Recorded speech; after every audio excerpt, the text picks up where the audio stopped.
Buenos días tengan todos ustedes. Hoy tengo el privilegio de compartir la palabra de Dios con ustedes desde el centro de nuestras operaciones en la iglesia Adulam, Ministerios Renace.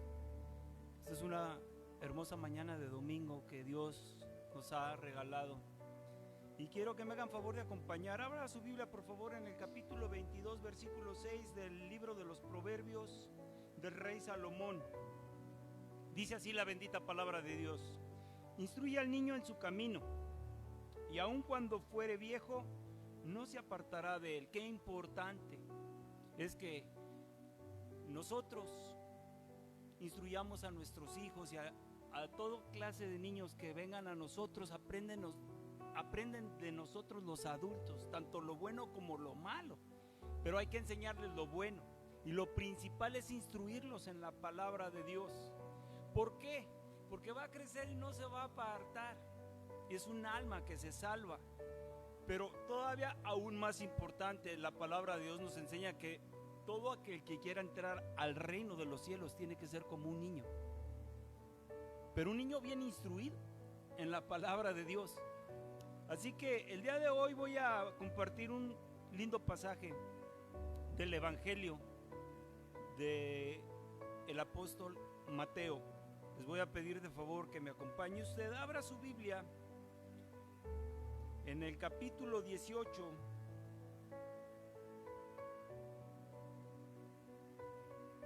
del Evangelio de Mateo.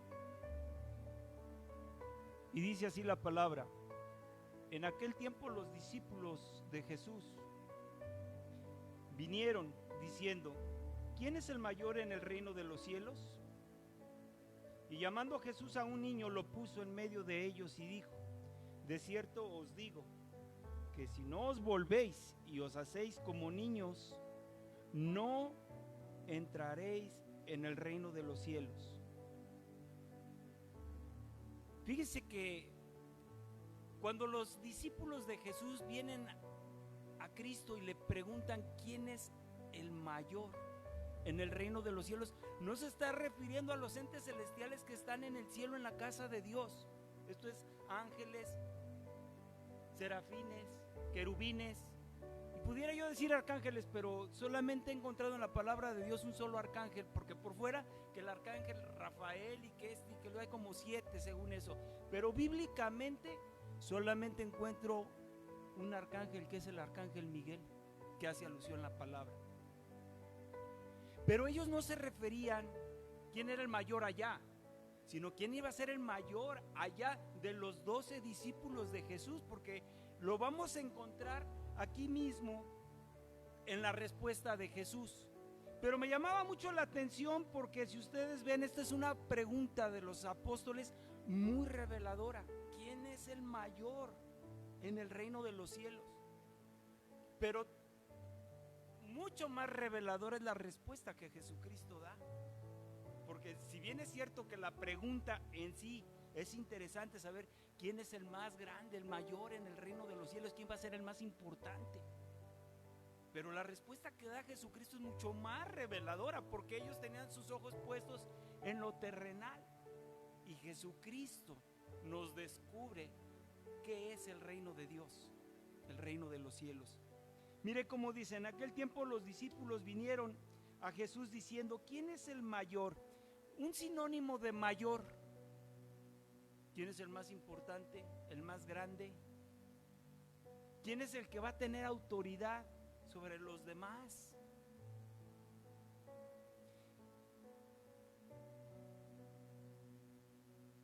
Es difícil para mí poder entender a veces cómo podemos nosotros concebir lo que es el reino de Dios, porque el mismo hecho de la pregunta, el haber hecho esta pregunta a los apóstoles, implica que no tenían la más remota idea de lo que en realidad es el reino de Dios. Estaban ellos pensando en su ego, en su vanidad: quién va a ser el más grande, quién va a gobernar sobre los demás, como si estuviéramos aquí en la tierra. Quiere decir que esta pregunta implícitamente, ¿verdad?, no tenían ni la más remota idea de lo que es el reino de los cielos. Tan es así que la respuesta de Jesús, fíjese cómo dice en el versículo 3: y dijo, de cierto os digo, que si no os volvéis, o sea, les está diciendo, van en el camino totalmente equivocado, lejos de acercarse al reino de los cielos, se están alejando, se tienen que regresar, si no os volvéis. Van en sentido totalmente opuesto, con ese tipo de pensamientos. ¿Quién es el mayor?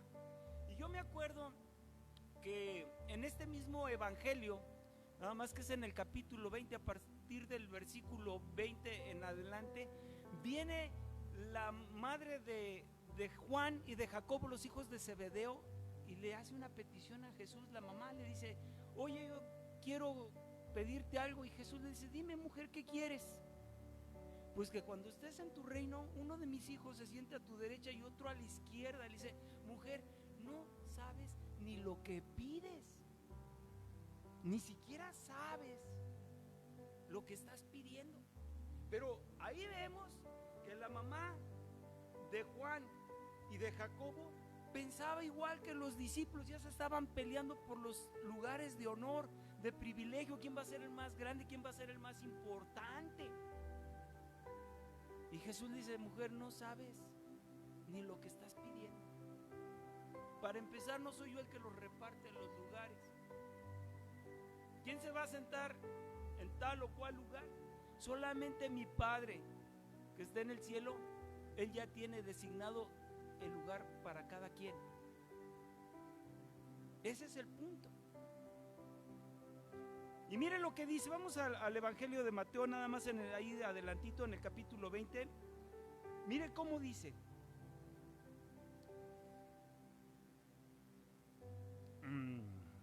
20. En el versículo 24, cuando los 10 oyeron esto, se enojaron contra los 2 hermanos. Entonces Jesús, llamándolos, dijo, ¿sabéis que los gobernantes de las naciones se enseñorean de ellas? Y los que son grandes ejercen sobre ellas potestad. Mas entre vosotros no será así. Hasta ahí. Bueno, nos está hablando de los gobiernos terrenales. Y yo quisiera decirles, como ejemplo vamos a poner México. Yo desde que tengo uso de razón, todos nuestros gobernantes, empezando desde el presidente de la República, gobernadores, todos los que son funcionarios de primer nivel, pero principalmente los presidentes y gobernadores, viven como jeques árabes, como magnates, mientras el pueblo se muere de hambre, ¿sí o no? Eso es engrandecerse de la gente. Viven a costillas del pueblo. Y eso es lo que Jesús le está diciendo. Mas en ustedes esto no va a ser así. Los gobernantes se enseñorean de los gobernados, porque viven en toda la opulencia que pueden. Se enriquecen mientras el pueblo se muere de hambre. Pero esto no puede ser así, porque en el reino de Dios es diferente. Recordemos que a Jesús lo quisieron hacer rey cuando le dio de comer a más de 5,000 varones, sin contar mujeres y niños, con 5 panes y 2 peces. Lo quisieron hacer rey y se retiró, le dijo no. Y cuando estuvo delante de Pilatos, Pilatos le dijo, ¿con que tú eres rey? ¿Qué le dijo Jesús? ¿Sabes? Pues mi reino no es de este mundo. Sí soy rey, pero no aquí, porque mi reino no es de este mundo. De tal manera que, mire usted lo que dice, mas entre vosotros no será así, sino el que quiera hacerse grande entre vosotros, ¿será qué? Vuestro servidor. Aquí está la clave. Y el que quiera ser el primero entre vosotros, será vuestro siervo. Como el Hijo del Hombre, ¿quién era el Hijo del Hombre? Jesús. No vino para ser servido, sino para servir y para dar su vida en rescate por muchos. Entonces, prácticamente yo cuando he leído esta porción he aprendido y nunca se me ha olvidado. ¿A qué vino Jesús? ¿A ser servido? No, a servir. De hecho, estando sentado en la última cena con sus apóstoles, se levantó, se ató una toalla, sacó una cubeta y les empezó a lavar los pies a los discípulos. Él no vino para ser servido, vino a servir y a dar. Vino a servir y a dar. Podemos ver que entonces el ministerio de Cristo Jesús está apoyado en estos dos grandes pilares: servir y dar. Él nunca se exaltó, nunca se hizo ser el más grande y el más importante. De hecho, si vemos en la carta que el apóstol Pablo le escribe a los filipenses, en el capítulo 2 de Filipenses, mire lo que dice: y estando él en condición de hombre, se humilló a sí mismo. O sea, no lo humillaron a él, sino él, su condición era humilde. Él se humilló a sí mismo, no aferrándose a ser a Dios como Dios, estar en el cielo, sino tomó forma de ¿qué? De siervo, y bajó a la tierra a servir y dar su vida, y vida en abundancia. Y en otra porción de la escritura del evangelio, Jesús claramente declara: aprended de mí, que soy manso y humilde de corazón. O sea, no aparentaba ser humilde, él era humilde de corazón. Y dice: aprendan de mí, que soy manso y humilde de corazón. Volvamos otra vez a nuestro texto original, al capítulo 18 de Marcos, y ya podremos entonces entender mejor el mensaje cuando dice: en aquel tiempo los discípulos vinieron a Jesús diciendo: ¿quién es el mayor en el reino de los cielos? Y llamando Jesús a un niño, lo puso en medio de ellos y dijo: de cierto os digo, que si no os volvéis y hacéis como niños, no podrás entrar en el reino de los cielos. Bueno, tendríamos que analizar también cuáles son las características que tiene un niño. ¿Cuáles son sus cualidades esenciales? Primero, la humildad. Porque dice que si no nos humillamos, o sea, humillarse y ser humilde son sinónimos. Va en contra de nuestro ego, en contra de nuestra vanidad. La humildad es totalmente lo contrario a la soberbia. Una persona soberbia es aquella que es prepotente, que su palabra es ley, que todo lo que dice se tiene que hacer, y que desprecia a los demás porque él estudió, porque él tiene mil cosas, y se vuelven soberbios. La humildad es totalmente lo contrario. La humildad es una característica que todos los niños nacen con ella. Cuando va uno creciendo y se enfrenta uno a la vida, bueno, a veces ya le entra uno el espíritu competitivo, y en cierta forma pues sí, quiere ser uno buen estudiante y se esfuerza uno estudiando, quiere ser buen deportista, se pone uno a entrenar y quiere uno superarse, pues eso es bueno. Pero en lo personal, cuando todo eso nada más es para engrandecerte ante los ojos de las personas que te conozcan, ya perdiste. Ya perdiste, porque tu ego crece, tu vanidad crece, pero tu espíritu se empobrece. Porque Dios quiere que nosotros seamos humildes, no soberbios, ni que tampoco nos den aplausos a nosotros y ante la gente aparezcamos como que muy buenos, y que nos den gloria y honra y que nos aplaudan. Un verdadero cristiano, cuando tiene éxito en la vida, porque estamos llamados a ser exitosos como cristianos y como humanos, el cristiano debe ser el mejor. Si vas a barrer, barre bien. Si haces deporte, súbete al podio, que te cueste, pero cuando te aplauden, dale la gloria y la honra a Dios. Dile: Señor, si no fuera por ti, yo no podría estar aquí, y lo hago para dar testimonio de que soy cristiano y que soy bueno en lo que hago, gracias a Dios, pero la gloria te corresponde a ti, no a mí. Señor, fui a la universidad y me gradué con honores, obtuve título con 98 en la facultad y mucha gente me felicitó, pero la gloria y la honra no era para mí, porque yo sin Dios no puedo hacer nada. Dios me dio manos y me dio inteligencia, y Él es el que me creó. Pero la gloria y la honra es para Dios, no para el ser humano. Y los niños son humildes de condición. De hecho, a veces hasta los tenemos que empujar. Órale, aviéntate. Y no quieren, hasta se hacen para atrás. Y son buenos, pero no les gusta que los reflectores muchas veces los apunten. Debemos de aprender de los niños. Obviamente de Cristo Jesús. Aprender de mí, que soy manso y humilde de corazón. O sea, este es el requisito sine qua non para entrar al cielo. ¿Por qué? Porque en este pasaje que estoy compartiendo con ustedes, aquí lo dice: si no os hacéis como niños, no entraréis en el reino de los cielos. Así que cualquiera que se humille, aquí lo dice, así que cualquiera que se humille, el primer requisito para entrar al reino de los cielos es ser humilde. Y no necesitas que la gente te humille, porque eso es otra cosa, no. Habla de la condición espiritual, ser humilde de corazón. Y Jesús se humilló a sí mismo.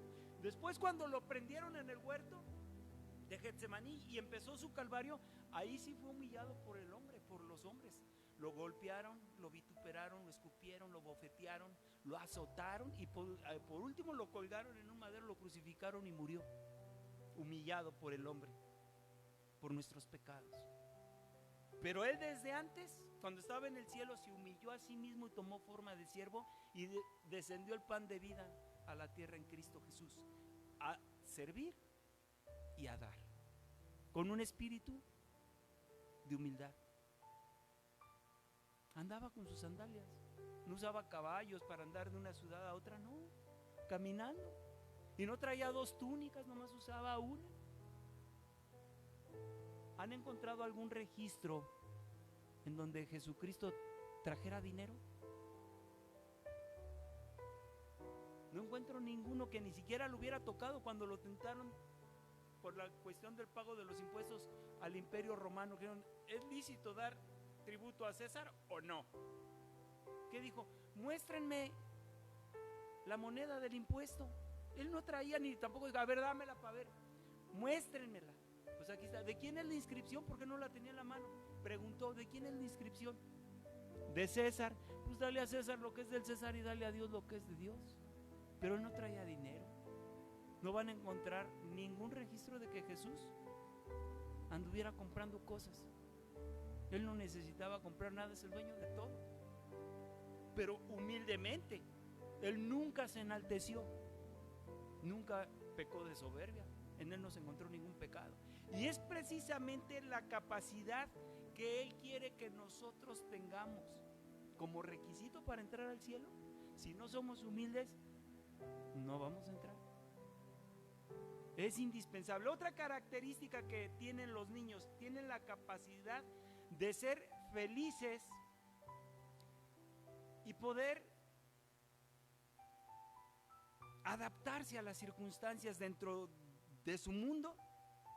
Yo he visto niños que nacen en casa rica y los veo cómo se divierten y gozan y disfrutan de juguetes muy caros, carros eléctricos y su iPad y su tablet y cuanta cosa, y son felices. Pero también me ha tocado muchas veces estar parado en un semáforo y ver niños con la barriga de fuera, descalzos, mugrosos, con tierra y con una sonrisa de oreja a oreja, felices de la vida, aunque la panza la traigan llena de lombrices, pero felices. Los ve uno disfrutar de la vida echando marometas en un camellón. Así debemos de ser. Nosotros, nuestra felicidad, nuestro gozo no depende de los bienes terrenales. Y la palabra de Dios dice: gozaos en el Señor. Otra vez os digo, regocijaos en el Señor. Y también dice que en todo tiempo, no nada más cuando nos va bien, sino en cualquier tipo de circunstancias, debemos de gozarnos en Dios. Miren, les voy a dar un ejemplo. ¿Qué pasó con Pablo y con Silas? En el libro de los Hechos nos muestra que fueron azotados y los metieron, no digan a la cárcel, sino hasta el fondo de la cárcel, donde la luz del sol realmente no entra. Y debe ser una prisión, debe estar húmedo. Y aparte los encadenaron y estaban azotados, sangrando. Y el carcelero y los demás presos que estaban ahí se maravillaban porque era la madrugada y en lugar de estarse quejando o estarse durmiendo, estaban cantando himnos, gozándose en el Señor. Y vea qué circunstancia. Ahora, los que ahorita estamos pasando por situaciones difíciles, mi esposa está en una situación dramáticamente enferma y la he visto llorar. En su desesperación la he visto llorar y yo, pues, imagínense, pues también me siento muy mal. Pero le comparto la palabra, le digo, ¿sabes qué? Gózate en tu sufrimiento, ofréceselo a Dios y vamos a gozarnos. Porque la hoja del árbol no se mueve si no es con la voluntad de Dios. Tengamos fe. Todo esto es para bien de los que amamos a Dios al final del túnel. Si Dios nos recoge, los que se quedan son los que lloran, pero el que se va en Cristo Jesús, hermanos, pasa uno para vida eterna. Allá no hay lágrimas, ni se acabó el lloro y el quejido. Ya no habrá más sufrimiento en Cristo Jesús. Pero para lo cual necesitamos tener la capacidad de ser felices con lo que tenemos. Si ponemos nuestros ojos en lo que no tenemos, vamos a ser infelices. Porque no tengo el carro que tengo, pero el que tengo pues lo cuido y le doy gracias a Dios por el que me dio. Y ser feliz con lo que tengo. No quiero decir que debemos de ser conformistas, hay que luchar para superarnos. La palabra de Dios no es para conformistas, es para gente que todo el tiempo crece espiritualmente, para vida eterna. Otra de las cualidades que tienen los niños, tienen siempre como esponjitas, quieren aprender. ¿Y de quién aprenden? De nosotros los mayores. Nosotros somos responsables de lo que los niños, a lo que nosotros les enseñamos. Debemos de tener muchísimo cuidado de enseñar cosas buenas y no malas. Pero tienen la capacidad del aprendizaje. Y yo quiero decirles que esa capacidad de aprendizaje nunca se nos termina hasta el día que nos muramos.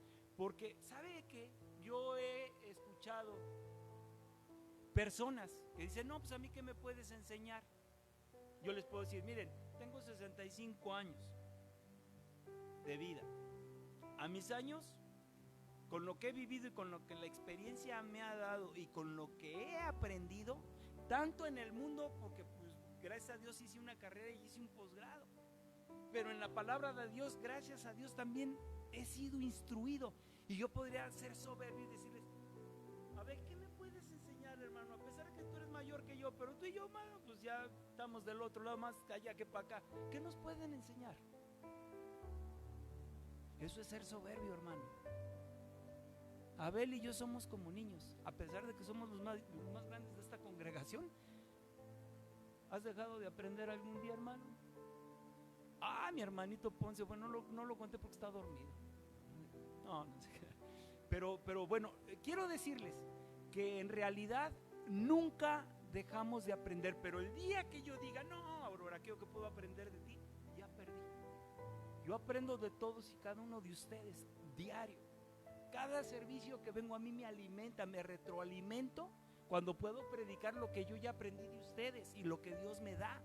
Nunca tengan la mentalidad de que nadie me puede enseñar porque ya me lo sé todo y porque a mis años yo ya sé. No, hermanos, Dios siempre tiene palabra nueva para todos y cada uno de nosotros, independientemente de la edad que tengas. Tienes que ser como un niño, tienes que tener sed de Dios, de aprender más de Dios, de depender de Dios. Esa es otra característica que tienen los niños. Mire, la capacidad de aprender. Y esta capacidad de aprender, de ahí se deriva la que sigue. Debemos de tener la capacidad de ser dependientes. A ver, vamos a regresarnos cuando éramos niños, pero realmente niños inocentes, por ejemplo, ¿de qué nos podemos acordar? De cuando 3 años para acá ya nos acordamos más o menos del kinder y eso ya más o menos ya tenemos. ¿De quién dependíamos? Ciegamente. ¿Se preocupaba usted por qué se iba a vestir? ¿Se preocupaba por qué zapatos iba a usar? ¿Se preocupaba por qué era lo que le iban a dar de comer? ¿Por qué no se preocupaba de eso cuando era niño? porque dependíamos directamente de nuestros papás. Éramos dependientes, o sea, yo no me preocupaba, yo sabía que llegando a mi casa iba a haber qué comer. No sabía qué había preparado mi mamá, pero iba a haber comida para todos. Ni tenía que preocuparme por qué me iba yo a poner, porque yo sabía que mi mamá y mi papá ya tenía yo ropa que me iban a vestir. Así nosotros debemos tener esa capacidad de dependencia para con Dios. No se preocupe. ¿Qué es la fe? La fe es la certeza de lo que se espera, la convicción de lo que no se ve. Yo no sabía que iba a haber de comer en mi casa, pero yo sabía que llegando iba a haber comida. Debemos de ser dependientes de Dios, pero también debemos de ser dependientes unos de otros aquí en la iglesia. No nada más de Dios directamente, sino también yo dependo de ustedes. Su fe a mí me alimenta, su presencia a mí me alimenta. No dejar de congregarse como muchos tienen por costumbre. ¿Por qué? Porque el hecho de que aquí estemos y formemos parte del cuerpo de Cristo es que dependemos los unos de los otros. Es importante ser como un niño, debemos de ser dependientes. Y hay otra característica, otra cualidad que realmente es tan importante que la debemos de practicar aunque nos cueste mucho trabajo. Fíjese bien, los niños tienen una gran capacidad para perdonar y olvidar. Los adultos no. Les voy a poner un ejemplo. Ustedes recuerden en su niñez, creo que más de alguno o todos llegamos a pelearnos con nuestros amigos, jugando, pero cuando había diferencias, hermano, yo me llegué a moquetear con mis mejores amigos, y bien, nos dábamos y duro. Pero me fijaba en algo, que cuando eso trascendía hacia nuestros padres y ellos veían alguna injusticia, iba mi papá a reclamarle al papá del amigo con el que me peleé, y esos señores, mi papá y el papá de mi amigo, ya no se volvían a hablar, y yo al rato andaba abrazado con mi amigo con el que me había peleado. ¿Ya han visto? Que los niños sí se pelean, pero al ratito andan abrazados y como que si nada hubiera pasado. Pero malo está que intervengan los adultos, porque los adultos no sabemos perdonar como los niños, ni tampoco se nos olvida. Y en el reino de Dios solamente entran los que son perdonados y aprendemos a perdonar así como Dios nos perdonó a nosotros. Es una característica de Cristo Jesús. Es una característica que Dios nos da a todo ser humano. Cuando eres niño, cuando creces, si no vienes al evangelio y te conviertes, no puedes entrar al reino de los cielos, porque es muy difícil que una persona incrédula perdone de corazón. Es una característica que tienen los niños, el perdonar.